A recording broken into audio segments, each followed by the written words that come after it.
की लालची भाभी। करिश्मा, रेशमा और मनीषा 3 बहनें हैं। उनका एक भाई भी है, मयंक।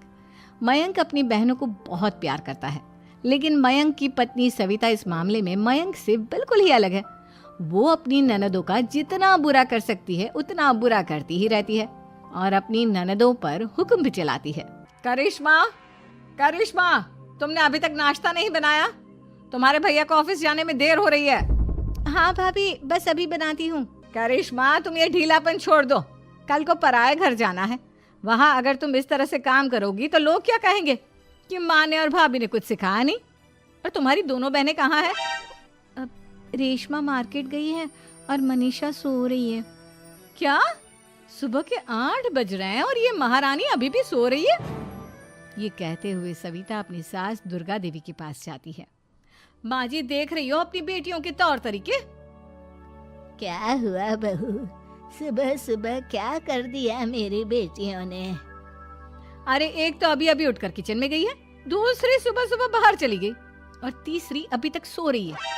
क्या करूं मैं इन तीनों का, मैं तो परेशान हो गई हूँ। जा जाकर उठा उसे और रेशमा से मैं बात करती हूँ। सविता सीधा मनीषा के कमरे में जाती है और उससे कहती है, महारानी जल्दी उठो, सूरज सर पर आ गया है। भाभी थोड़ी देर और सोने दो ना, मैं रात को लेट सोई थी। वो क्या ना, यूनिट टेस्ट चल रहे हैं। शराफत से उठती है या नहीं, या फिर पानी की भरी बाल्टी डालूं तेरे ऊपर? नहीं भाभी, मुझे बिस्तर में नहीं नहाना, उठती हूँ मैं। मनीषा जल्दी से उठकर बाथरूम में चली जाती है। सभी आराम से बैठकर नाश्ता कर रहे होते कि तभी रेशमा बाजार से हाथ में सामान लिए आ जाती है। रेशमा को देखते ही सविता उस पर बरस पड़ती है। लो, आ गई महारानी।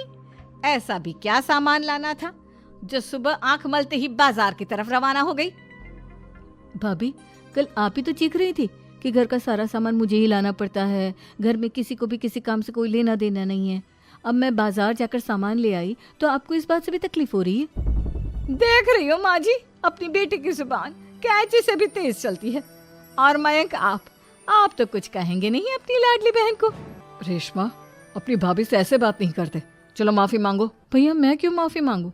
आप भाभी से बोलिए ना कि हम पर कम हुक्म चलाया करे। हम इस घर की बेटियां हैं और आपकी पत्नी की ननद है, नौकरानी नहीं। लो कर लो बात। इनकी भलाई के लिए कुछ भी बोलो तो इन्हें बुरा लग जाता है। इस घर में यही इज्जत है मेरी। देख लो माँ जी, आपकी बेटी किस लहजे में मुझसे बात कर रही है। सविता वहां से चली जाती है। मयंक को बहुत गुस्सा आता है, वो भी वहां से चला जाता है। फिर करिश्मा रेशमा को समझाती है, रेशमा, तुम्हें भाभी से माफी मांग लेनी चाहिए थी ना। लेकिन दीदी, मैंने कुछ किया ही नहीं, तो मैं माफी क्यों मांगू? हाँ करिश्मा दीदी, रेशमा दीदी जैसे ही घर में आई भाभी ही उन पर चिल्ला रही थी।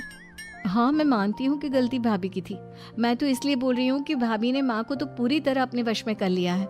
वो हमारी बात सुनती ही नहीं।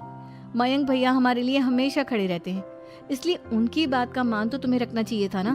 कोई फायदा नहीं दीदी, कुछ दिनों की बात और है, भाभी उन्हें भी हमारे खिलाफ भड़का देंगी।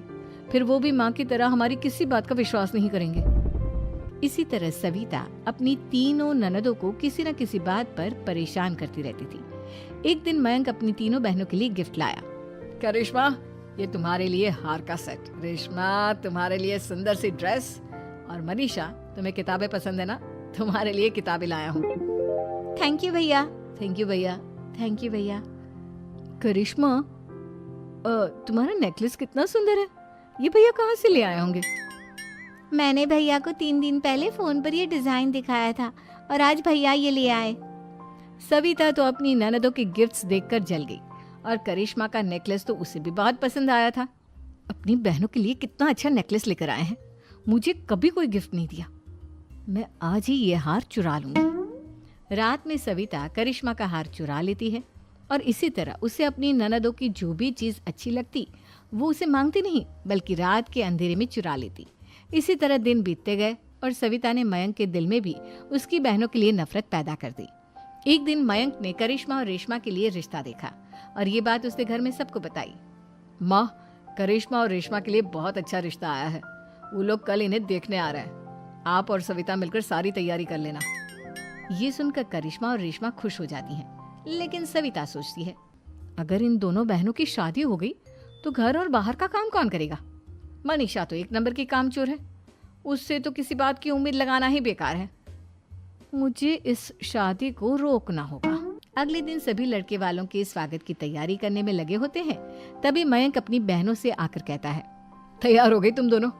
देखो दोनों लड़के बहुत अच्छे हैं, मैं कोई कसर नहीं छोड़ना चाहता, इसलिए तुम उनके सामने अच्छे से बिहेव करना और अपनी भाभी से लड़ने मत लग जाना।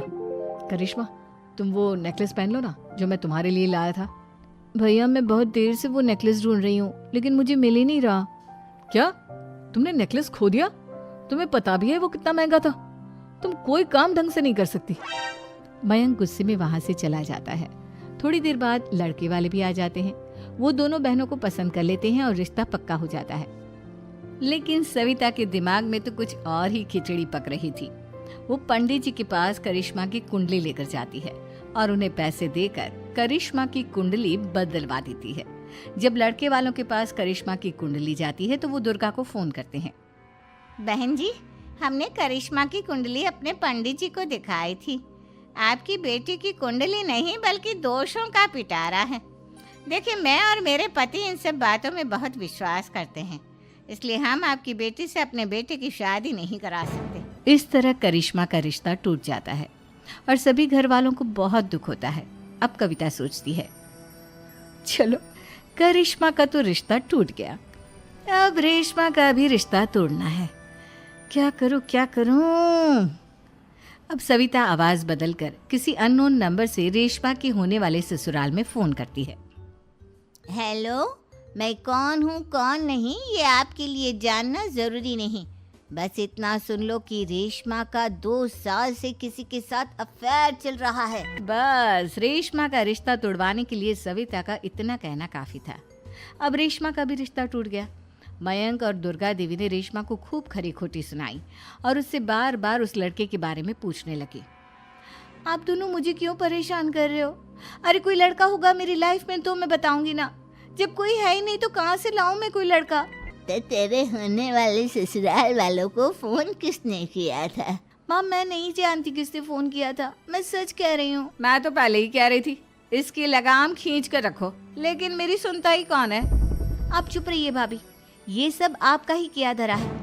अब तीनों बहनों को विश्वास हो जाता है कि ये सब उनकी भाभी ही कर रही है। तीनों बहनें अपनी भाभी को सबक सिखाने के लिए एक वकील कर लेती है और घर में हिस्सा मांगना। देखो भैया, माँ बाप की जायदाद में जितना बेटों का हक होता है उतना ही बेटियों का, इसलिए इस घर के 4 हिस्से होंगे और हमें अपना हिस्सा चाहिए। मैंने तुम्हारे लिए क्या क्या नहीं किया और तुम इस घर में हिस्सा मांग रही हो?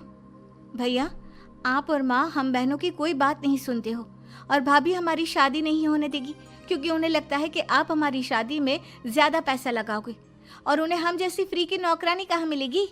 तो हम भाभी के साथ तो रह नहीं सकते, हम बहनों को अपना हिस्सा चाहिए।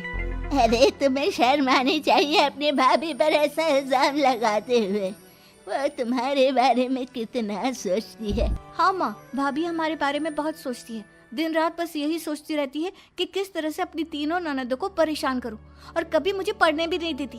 दोनों बहनों का रिश्ता भी तो इन्होंने ही तोड़वाया है और रात में हमारे कमरे में आकर हमारी चीजें भी चुराती हैं। इसी तरह सविता की तीनों ननदें अपनी बात पर अड़ी रही। अब कोर्ट में तारीख भी शुरू हो गई। जब सविता को लगा कि उसकी तीनों ननद इतनी आसानी से नहीं मानने वाली, तो उसने अपने पति और सास को सारी सच्चाई बता दी और अपनी तीनों ननद से माफी मांगी। मयंक और दुर्गा को भी अपनी गलती का एहसास हो गया। अब सविता खुद करिश्मा और रेशमा के लिए अच्छा रिश्ता ढूंढती है और उनकी शादी करवाती है।